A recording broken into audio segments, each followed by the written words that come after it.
इस मामले को लेकर प्रधानमंत्री नरेंद्र मोदी भी गंभीर हैं। श्रम एवं रोजगार मंत्री मांडविया ने उनके प्रतिनिधियों से मुलाकात के दौरान भरोसा दिया कि सरकार उनकी मांग को पूरा करने के लिए जरूरी कदम उठाएगी।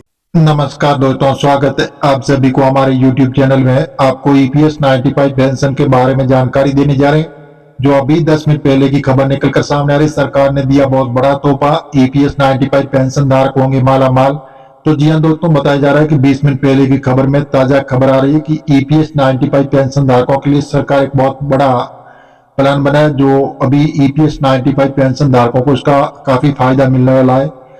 EPF देश के किसी भी बैंक से ले सकेंगे पेंशन। 78 लाख पेंशन धारकों को होगा लाभ, 1 जनवरी से होगी लागू।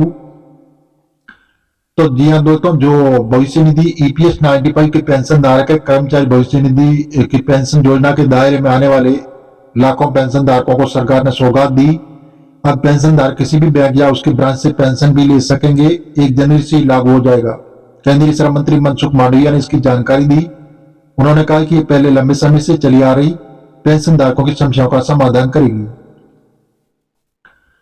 तो जी हाँ दोस्तों, जो श्रम मंत्री मनसुख मांडविया ने कहा है कि कर्मचारी भविष्य निधि संगठन EPFO की पेंशन योजना के दायरे में आने वाले पेंशन धारक जनवरी से किसी भी बैंक या उसकी शाखा से पेंशन ले सकेंगे। ये सरकार ने बहुत बड़ा तोहफा दिया कि EPS 95 पेंशन धारकों के लिए बहुत बड़ी सुविधा चालू कर दी, जिसमें आपको बहुत ही बड़ा लाभ मिलेगा। श्रम मंत्रालय ने बयान में कहा है कि मांडविया ने कर्मचारी पेंशन योजना EPS 95 के लिए केंद्रीकृत पेंशन भुगतान प्रणाली प्रस्ताव को मंजूरी दे दी। वह EPFO के शीर्ष निर्णय लेने वाले निकाय केंद्रीय न्याय बोर्ड CBT के चेयरपर्सन भी है, जो किसी भी बैंक से मिल सकेगा आपको पेंशन का पैसा। तो ध्यान दो, तो केंद्रीयकृत पेंशन भुगतान व्यवस्था को पूरे देश में किसी भी बैंक या किसी भी शाखा के माध्यम से पेंशन का वितरण हो सकेगा। मंत्री ने CPS मंजूरी कर्मचारी भविष्य निधि संगठन EPFO के आधुनिकीकरण की दिशा में काम हो रहा है, जो बहुत ही अच्छा आपको लाभ मिलेगा। इसके तहत पेंशन धारक देश में कहीं भी किसी भी बैंक किसी भी शाखा से अपनी पेंशन प्राप्त कर सकेगा। ये पहल लंबे समय से चली आ रही पेंशन धारकों की समस्याओं का समाधान करेगी। 78 लाख से अधिक लोगों को होगा इसका फायदा। बताया जा रहा है कि EPS 95 पेंशन धारकों के अच्छे दिन आने हुए शुरू, बदली किस्मत, जल्दी आपको बड़ा फायदा मिलेगा। उन्होंने कहा कि EPFO के अपने सदस्यों को पेंशन धारकों की जरूरतों को बेहतर ढंग से पूरा करने के लिए अधिक मजबूत, उत्तरदायी और तकनीकी सक्षम संगठन में बदलने के हमारे प्रयास की दिशा में महत्वपूर्ण कदम हो रहा है। तो जी हाँ दोस्तों, इस प्रकार जो EPS 95 के पेंशन धारक जो लंबे वक्त से मांग करे, मांगे जल्दी पूरी होगी। सरकार बहुत बड़ा कदम उठा रही है 95 पेंशन धारकों के लिए।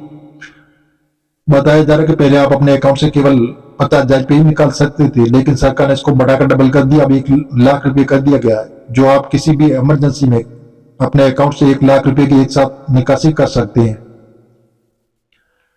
तो जी हाँ दोस्तों, बताया जा रहा है कि सुप्रीम कोर्ट के आदेश अनुसार आपको हायर पेंशन का भी लाभ दिया जाएगा। साथ में आपके स्वास्थ्य देखभाल के लिए मेडिकल सुविधा भी सरकार आपको मुफ्त में देगी।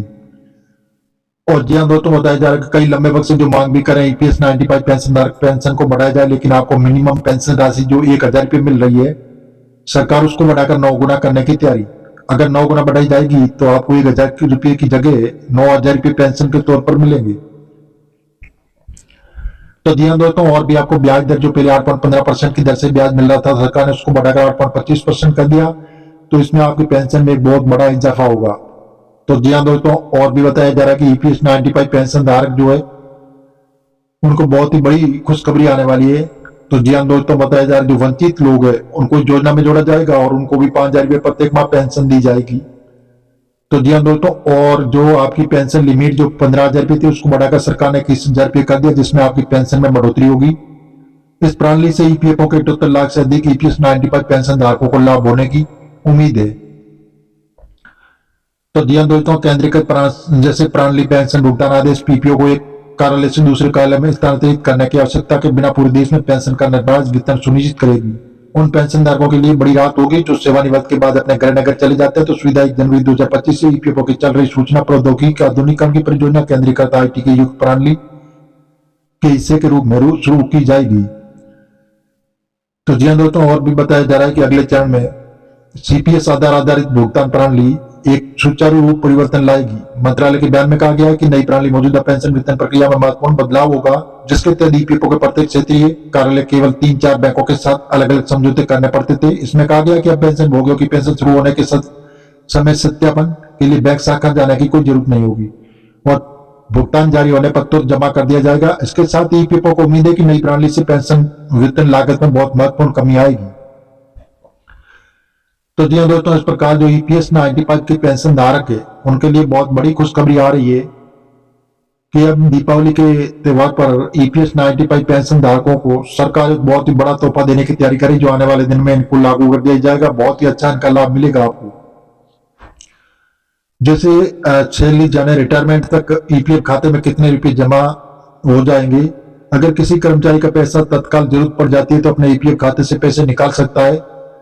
तो हम जानेंगे कि अगर किस व्यक्ति की मौजूदा सैलरी अगर 25,000 रुपये है तो रिटायरमेंट यानी 60 साल की उम्र तक उसके ईपीएफ खाते में कितने रुपए जमा हो जाएगा।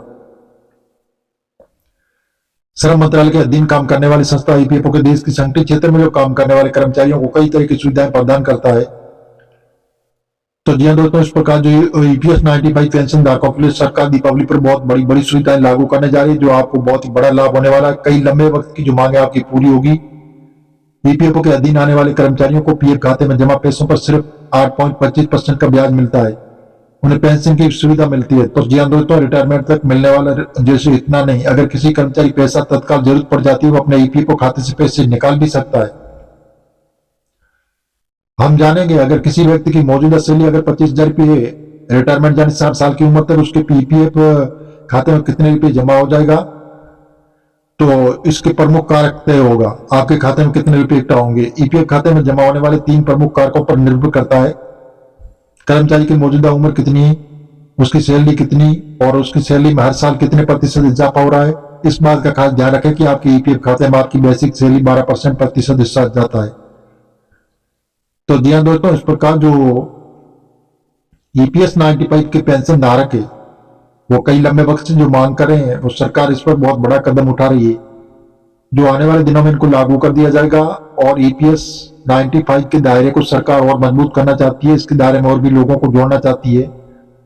इसलिए सरकार ईपीएस 95 पेंशन धारकों को अब दीपावली पर बहुत बड़ा एक तोहफा देने की तैयारी है, जो आपको दीपावली बोनस भी मिलेगा और महंगाई भत्ता भी आपको मिलेगा। और जी हाँ दोस्तों, बताया जा रहा है कि बढ़ा हुआ ब्याज 8.25% की दर से आपके अकाउंट में जमा किया जा सकता है और बढ़ी हुई सैलरी भी आपको मिलेगी।